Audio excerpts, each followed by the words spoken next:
아버지 하나님, 우리에게 2022년의 새해를 주셔서 나이도 한 살씩 먹고 주님께 예배드림을 감사합니다. 아직 코로나 바이러스로 인해 우리가 건강에 조심하고 있습니다. 어서 빨리 코로나 바이러스가 우리에게서 물러나게 도와주시고 이 질병을 위해 수고하시는 모든 분들 주님께서 위로해 주세요. 오늘도 예배를 준비하시는 전도사님과 선생님들, 우리들이 주님께 기쁘게 예배를 드릴 수 있도록 성령님 도와주세요. 말씀을 들을 때 우리와 함께하여 주세요.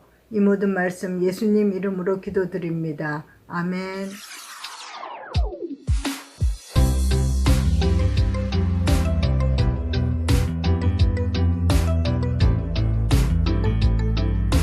마태복음 26장 27절 또 잔을 가지사 감사 기도하시고 그들에게 주시며 이르시되 너희가 다 이것을 마시라. 마태복음 26장 27절 또 잔을 가지사 감사 기도하시고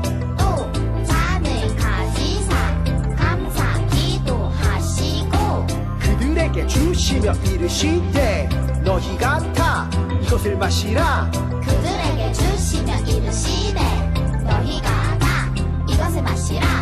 또 잔을 가지사 감사 기도하시고 그들에게 주시며 이르시되 너희가 다 이것을 마시라.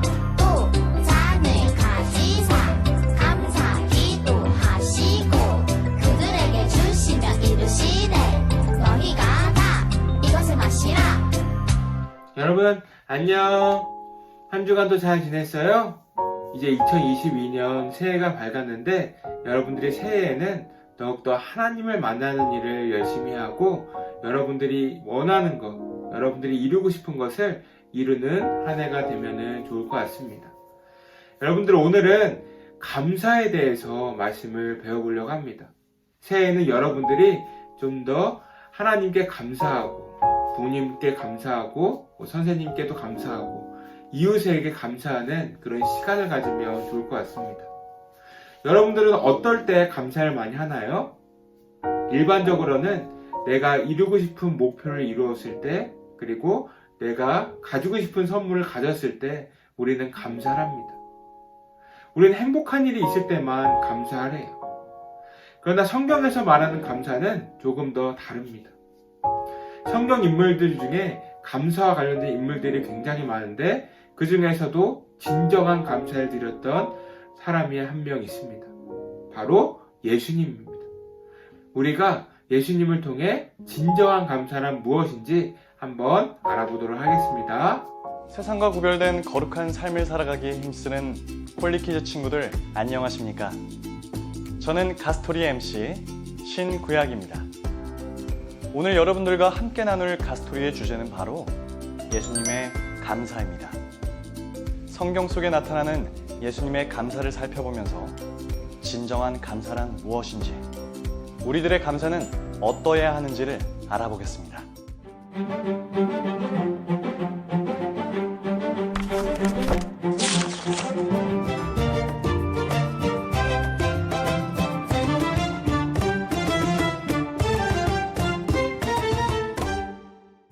예수님은 언제나 하나님 아버지께 감사하는 삶을 사셨습니다.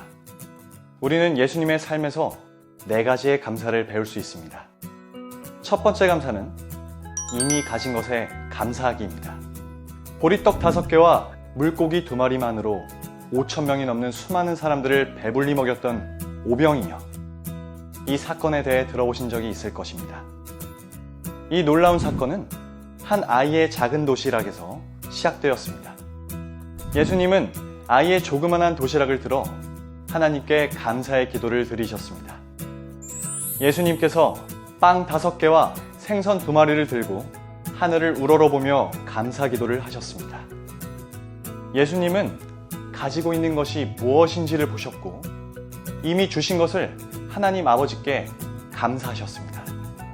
그리고 이렇게 작지만 이미 주어져 있는 것에 감사했을 때 그 감사를 통해 놀라운 기적이 일어났습니다. 두 번째 감사는 실패 속에서도 감사하기입니다. 예수님께서 복음을 전하신 마을 중에는 고라신, 벳세다, 그리고 가버나움이라는 마을이 있었습니다. 그런데 그 마을들에는 예수님께서 말씀을 가르치고 여러 가지 이적을 행하셨음에도 불구하고 예수님의 말씀을 받아들이지 않고 배척하는 사람들이 있었습니다. 이때 예수님은 크게 탄식하시며 그들이 회개하지 않음을 책망하셨습니다. 예수님은 열심히 복음을 전했지만 사람들의 반응은 멸시와 조롱이었습니다. 그러나 이런 상황에서도 예수님은 감사를 잊지 않으셨습니다. 하늘과 땅의 주인이신 아버지, 이것들을 지혜롭고 영리한 사람에게는 감추시고 어린아이들에게는 보여주셨으니 감사합니다. 많은 이들이 거부하고 배척하는 중에도 복음을 기쁨으로 받아들이는 사람들이 있다는 사실은 예수님께 있어서 감사의 이유가 되기에 충분했습니다. 실패 속에서도 분명 감사해야 할 조건과 이유는 있었습니다. 세 번째 감사는 슬플 때에도 감사하기입니다. 예수님의 또 다른 감사는 나사로의 무덤 앞에서였습니다. 나사로는 예수님께서 친구라고 부르실 만큼 가까운 사이였습니다. 그런데 나사로의 가족들이 큰 슬픔 가운데 찾아와 나사로가 죽었다는 소식을 전했을 때 예수님께서는 안타까워하시며 눈물을 흘리셨습니다. 그런데 나사로의 무덤 앞에서 예수님은 돌문을 옮겨 놓으라고 하시더니 고개를 들어 이렇게 기도하셨습니다. 아버지여, 내 말을 들으신 것을 감사하나이다. 기도가 끝난 후 예수님께서는 큰 소리로 나사로야, 나오라! 외치셨습니다. 그러자 나사로는 다시 살아났습니다. 가까운 사람의 죽음은 분명 비극이었지만 하나님께서 나사로를 부활하게 하실 것을 알았기에 감사의 고백을 드릴 수 있었습니다. 마지막 네 번째 감사는 십자가도 감사하기입니다. 예수님은 십자가에 달려 돌아가시기 전날 제자들과 마지막으로 식사를 하실 때에도 감사하셨습니다. 잔을 받으사 감사기도 하시고 또 떡을 가져 감사기도 하시고 예수님은 빵과 포도주를 들고 하나님께 감사기도를 드린 후에 제자들에게 나누어 주셨습니다. 어떻게 예수님은 끔찍한 십자가 처형을 앞두고 감사라는 단어를 입에 담을 수 있었을까요? 그 이유는 십자가를 통해 인류를 구원하는 것이 하나님 아버지의 뜻이었고 그러한 하나님의 뜻이 자신의 순종을 통해 완전하게 이루어지는 것이 예수님의 가장 큰 기쁨이었기 때문입니다. 이와 같이 예수님께서는 모든 일을 감사와 연결하셨습니다. 부족할 때도, 실패할 때도, 슬플 때도, 심지어 죽음 앞에서도 감사하셨습니다. 예수님은 함께 하시는 하나님 아버지를 바라보며 감사하셨고 모든 것이 하나님 뜻대로 이루어지길 간구하며 감사하셨습니다. 우리들도 기쁜 일이 있을 때만 감사하지 말고 예수님처럼 계획대로 되지 않고 슬픈 일, 힘든 일이 찾아올 때도 우리와 함께 하시는 하나님께서 모든 것을 선하신 뜻대로 이루실 것을 믿음으로 언제 어디서나 항상 감사하는 홀리키즈가 되기를 바라며 MC 신구약 이만 인사드리겠습니다. 자, 여러분, 예수님은 어떻게 감사하셨나요? 가스토리 MC 신구약이 예수님의 4가지 감사에 대해서 잘 설명해 주었습니다. 첫 번째 감사가 무엇이죠? 이미 가진 것에 감사하기. 오병이어 사건으로 예수님께서는 이미 주신 것을 하나님 아버지께 감사를 하셨습니다. 두 번째는 뭘까요? 맞아요. 실패 속에서도 감사하기. 예수님은 열심히 복음을 전하셨지만 사람들은 멸시와 조롱으로 답했습니다. 하지만 그런 상황 속에서도 기쁨으로 복음을 전하는 일에 감사하셨어요. 세 번째 감사는 무엇일까요? 슬플 때에도 감사하기입니다.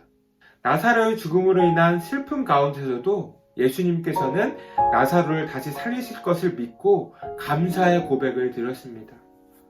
마지막 4번째 감사는 십자가의 감사였어요. 예수님은 자신이 십자가에 달려 죽을 것을 알고 계셨지만 하나님께 감사 기도를 드렸습니다. 바로 오늘 본문이에요. 예수님은 십자가에 달려 죽으시기 전에 유월절에 제자들과 함께 식사를 하셨어요. 이때 예수님은 제자들에게 너희 중에 하나가 나를 팔 것이다 라고 말씀하셨습니다. 이런 이야기가 오고 갔을 때 그 분위기는 어떠했을까요?